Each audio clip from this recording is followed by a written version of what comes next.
Pai, que o Senhor usa ele de uma forma especial, que o Senhor nunca tem usado. Que o Senhor seja com ele, meu Deus, Pai, nessa caminhada.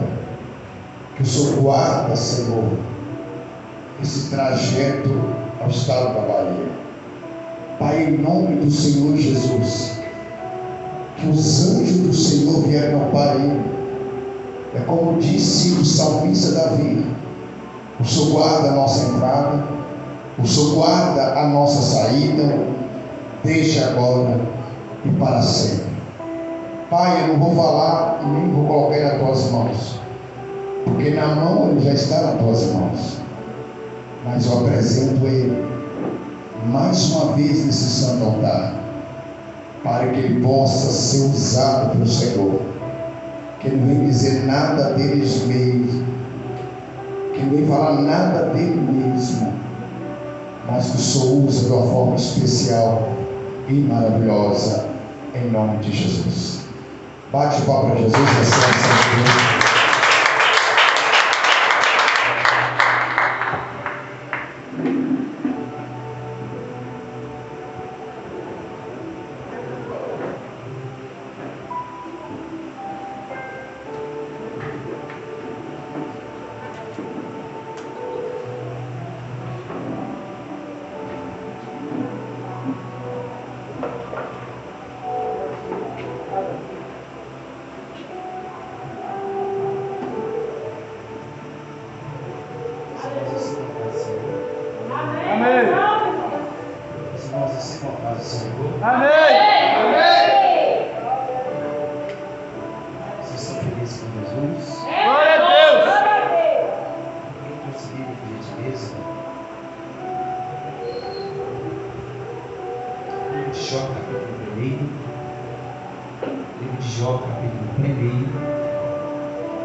E a gente vai pegando aos poucos, amém? Quero louvar a Deus pela vida de José, que faz tempo que eu não te vejo, né? Você cresceu mais para nós. Não sei se eu cresci, porque eu cresci ou assim, né? Deus abençoe, tá? Feliz em te ver firme, feliz em te ver caminhando. Continue assim, Deus te levar em lugares grandes, amém? Jó capítulo 1, quem achou de graças a Deus. Diz o texto: havia um homem na terra de Uz, cujo nome era Este era homem sincero, reto, temente a Deus, e desviava-se do mal. Verso 2: nasceram-lhe 7 filhos e 3 filhas. Verso 3: era o seu gado 7.000 ovelhas e 3.000 camelos. Era o seu gado. E 500 jumentas de boi, e 500 jumentas. Era também muitíssima gente ao seu serviço, de maneira que este homem era maior do que todos os oeiros.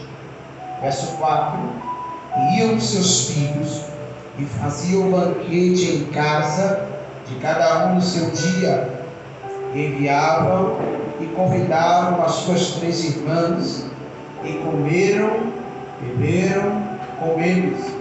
Sucedia, pois, que tendo decorrido o turno de seus dias, de seus banquetes, enviava a Jó e santificava, e se levantava Jó pela madrugada e oferecia em holocausto segundo o número de todos eles, porque dizia Jó: porventura meus filhos pecaram, blasfemaram de Deus no seu coração.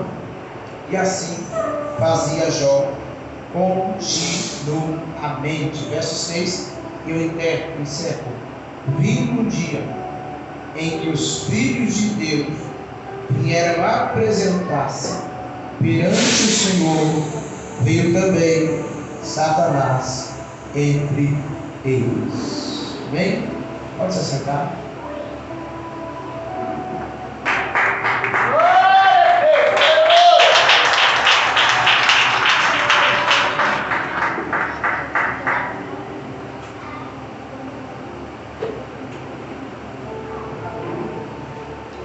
Preciso da sua atenção, bem? Preciso dos seus ouvidos atentos para o que vai ser ministrado esta noite. Se você não prestar atenção, você não vai entender o que será pregado. Você vai dizer: o pregador não pregou nada. Na verdade, não foi o pregador. E você que não prestou atenção naquilo que foi pregado. Prometo não enfadá-los, mas prometo aplicar algumas verdades que é lista nesse texto a qual acabamos de. O livro de Jó é um livro conhecido entre nós por relatar a história de um homem rico, próspero, e perde tudo, vai para a lama, vai para a sarjeta, mas Deus o restitui tudo através de sua oração. A história bíblica diz que Deus vira o cativeiro desse homem após ele orar pelos seus amigos. Jó é um homem íntegro, reto, sincero e se desvia do mal. A história é linda de contar, é muito narrada. E segundo alguns historiadores, aplica a este livro a atribuição a Moisés como autor e escritor deste livro. Mas isto é incerto, não há uma confirmação, não temos base para dizer que Moisés escreveu este livro. Por isso, eu fico com Jó e fico com a sua história. E fico com o escritor em anônimo. O escritor virou a cabeça, ficou maluco ao escrever a história de Jó. Quando nós, pastor, vamos escrever um livro, nós escrevemos aquilo que nós achamos que vai trazer ibope para o nosso livro. Mas o autor de Jó não trouxe aquilo que traria ibope para ele. Ele trouxe a história de alguém que perde de tudo. Ele traz a história de alguém que está em cima e agora está embaixo. Ele traz a história de alguém que é temente, que é reto, que é sincero e que se desvia do mal. Ele traz a história de um homem que tem 7 filhos e 3 filhas. Ele traz a história de alguém que é temente a Deus, mas não é porque é temente a Deus que Deus vai incitá-lo de passá-lo por algumas tribulações ou por algumas provações. E nós precisamos entender isto, que não é porque somos cristãos que estamos exemplo do vale, que estamos exemplo do deserto, que estamos exemplo de algumas tribulações em nossas vidas. Não, pelo contrário, nós estamos aptos a entrar em vales e em desertos por causa do amor de Cristo. Jó é alguém que vai enfrentar o maior vale de sua vida, o maior deserto de sua vida. Nenhum povo que saiu do Egito enfrentou o que Jó enfrentou, porque no Egito o povo sai pelas mãos de Deus e Deus o sustenta, trazendo mantimento e alimento. Jó, aleluia, a história é dizer que Jó é um homem íntegro, sincero, reto. Este homem tem animais, tem jumentas, tem camelos, tem bois e tem filhos. A história diz que no Oriente não havia ninguém maior do que Jó. A história diz, a Bíblia é quem diz, que no Oriente não há ninguém maior do que Jó. Os filhos de Jó faziam festas, cada um no seu dia, dias de seus aniversários, e após convidar as suas 3 irmãs para celebrarem com eles, após o turno entregavam a Jó, e Jó subia perante as madrugadas, entregava no altar aquilo que ele santificou, que os seus filhos trouxeram a ele, e apresentava a Deus. A preocupação de Jó aqui não era se o filho cantava mais do que o outro, não. A preocupação de Jó aqui, pastor, não estava em que o filho tinha um dom ou tocava algum instrumento na igreja, não. A preocupação de Jó aqui era se os seus filhos haviam pecado contra Deus, ou se os seus filhos haviam blasfemado contra Deus.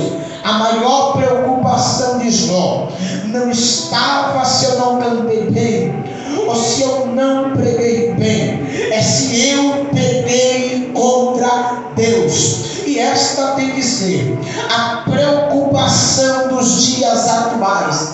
Não é se eu prego ou se eu canto, é se eu estou em pecado. Nós precisamos apresentar a Deus quem está perantemente ao altar e dizer: Deus, conserva, separa, guarda, para que o pecado não alcance, porque depois que o pecado alcança, nós temos o trabalho, e o trabalho não é nosso. Quem acusa é o inimigo, quem aponta é o inimigo, mas nós já trabalhamos e fazemos isso. Quando alguém cai, quando alguém peca, a igreja, ao invés de apoiá-lo e colocá-lo em disciplina, o pega e o escorraça para fora. Mas eu conheço um homem por nome de Jó, que está subindo às madrugadas e apresentando os seus filhos, dizendo: Senhor, se eles pecaram, perdoa. Senhor, se eles blasfemaram, perdoa. E a oferta, Jó, está aqui, Deus. E a oferta, Jó, está aqui, Deus. Quanto é o número dos teus filhos? São 7 homens e 3 filhas. Eu coloco eles todos perante ti. E se houver algum pecado, a oferta está aqui, para pagar o preço dos pecados que eles tiveram cometido, ou se eles não tenham, já apresenta do mesmo jeito. Para que nós entendamos esta pequena introdução do texto, eu preciso muito da tua atenção esta noite, para que nós possamos navegar e voar sobre o que Deus tem esta noite. A história diz que depois que os filhos traziam isto e davam a Jó, e Jó santificava o que eles entregavam, apresentavam no altar. O texto diz que vai chegar o dia em que os filhos de Deus vai subir para se apresentar diante de Deus. E Satanás, a história diz que ele, pastor, vai no meio dos filhos de Deus. Percebe o texto que Satanás não vai na direita, que Satanás não vai na esquerda, que Satanás não vai nas costas, que Satanás não vai de trás, ele não vai na frente, ele vai no meio. Só que quando os filhos chegam diante de Deus, a história diz que a pergunta de Deus para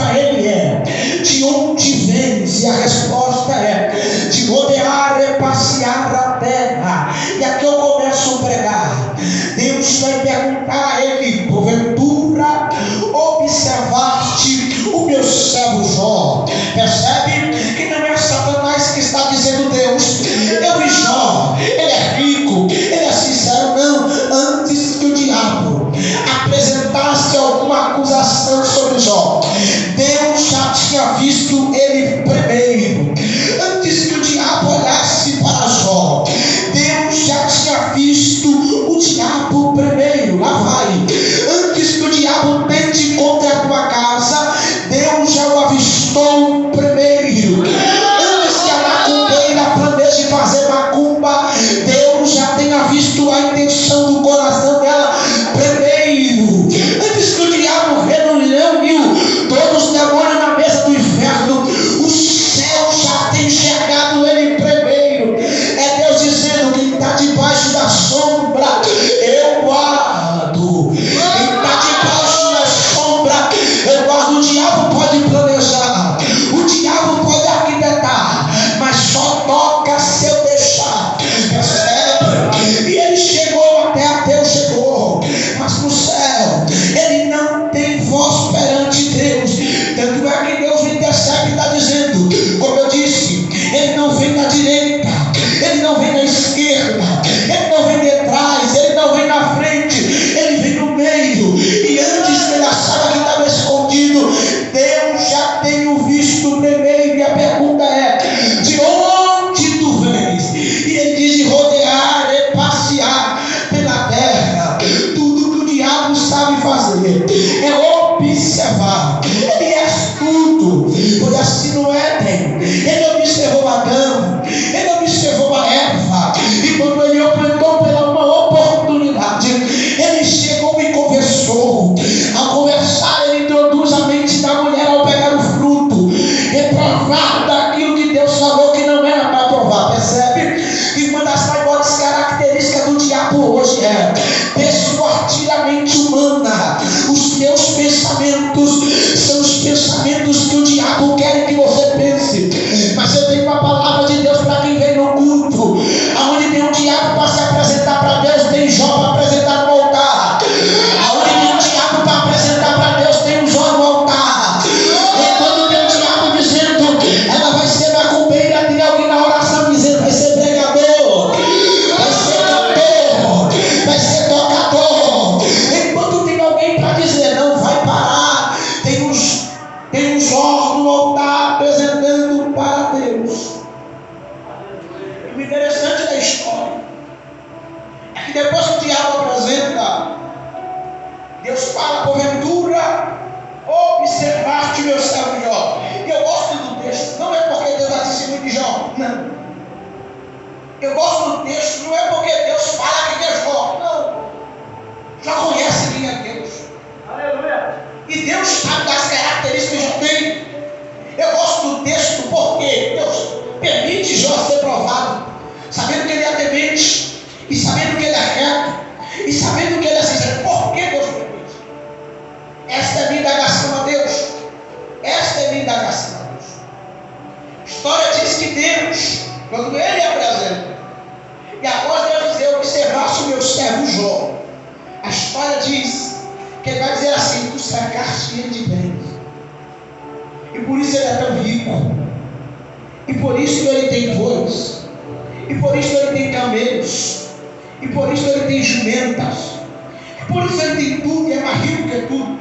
Faz o seguinte: tira um pouquinho a cerca e deixa eu entrar e tocar. A palavra que Deus vai liberar não toca, só não tira a vida dele. Percebe que Deus prefere te manter com vida e ver você perder tudo, mas que você vive? Aleluia. Prefere que a tua vida é mais importante do que aquilo que Deus deu? Aleluia. Percebe que a sua vida é mais importante do que qualquer coisa que Deus tenha feito você conquistar. A sua vida é mais preciosa para Deus do que tudo o que Ele te entrega. O diabo vai e toca em Jó. E eu tenho 3 notícias no texto. 3 notícias no texto que não é tão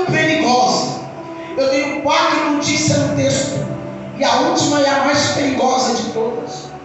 A primeira notícia que Jó recebe. A primeira notícia que Jó recebe não é notícia boa para Jó.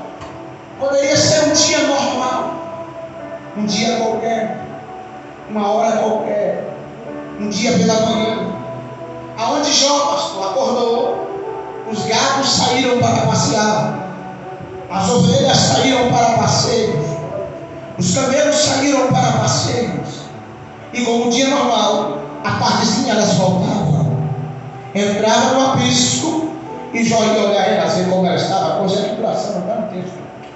Jó vinha, olhava, apreciava o que tinha, mas no dia que Jó acordou pela manhã, e o servo de Jó veio com a notícia, vieram os sabeus e tomaram os bois. Terminando um de falar, veio o outro, trouxe a notícia: fogo caiu do céu e queimou as ovelhas. Quando um terminou de falar, outro veio e trouxe a notícia: os camelos estavam passeando, só que vieram os caldeus e o tomaram.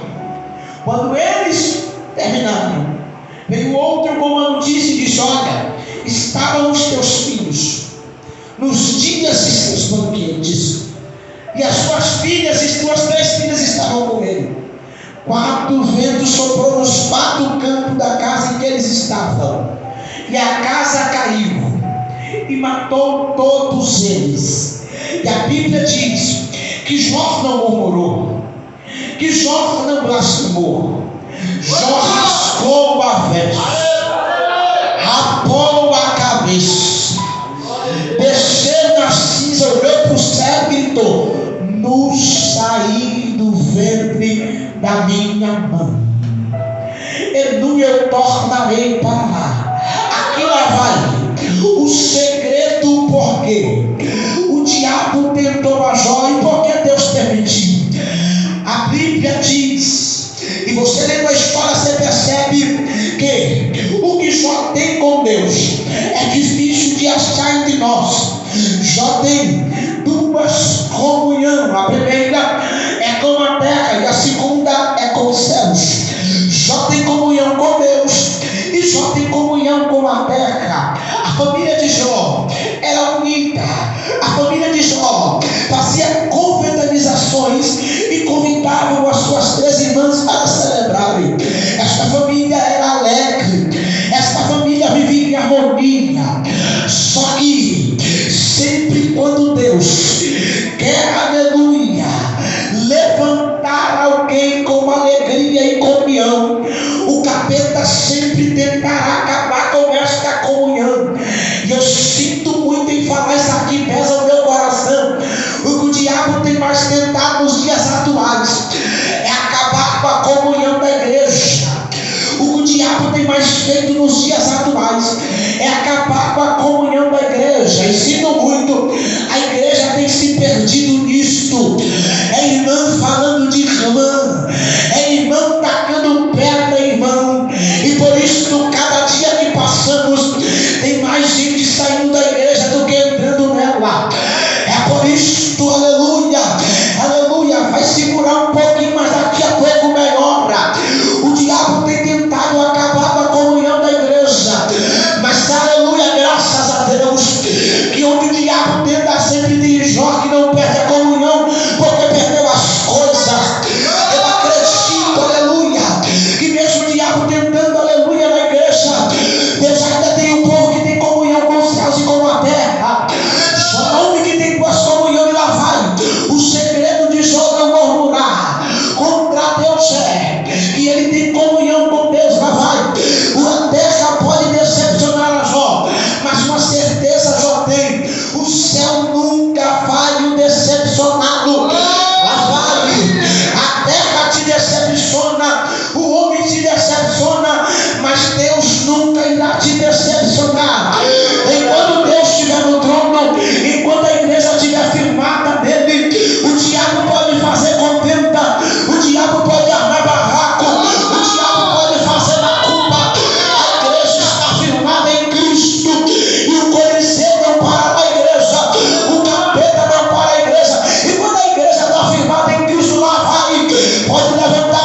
E a maior verdade, porque Jó não blasfemou contra Deus, é porque a sua comunhão estava em Deus. Aleluia. E porque Jó não juntou o pau da barraca, é porque a sua comunhão estava em Deus. E Jó não largou a igreja quando todo mundo olhou para ele com um olhar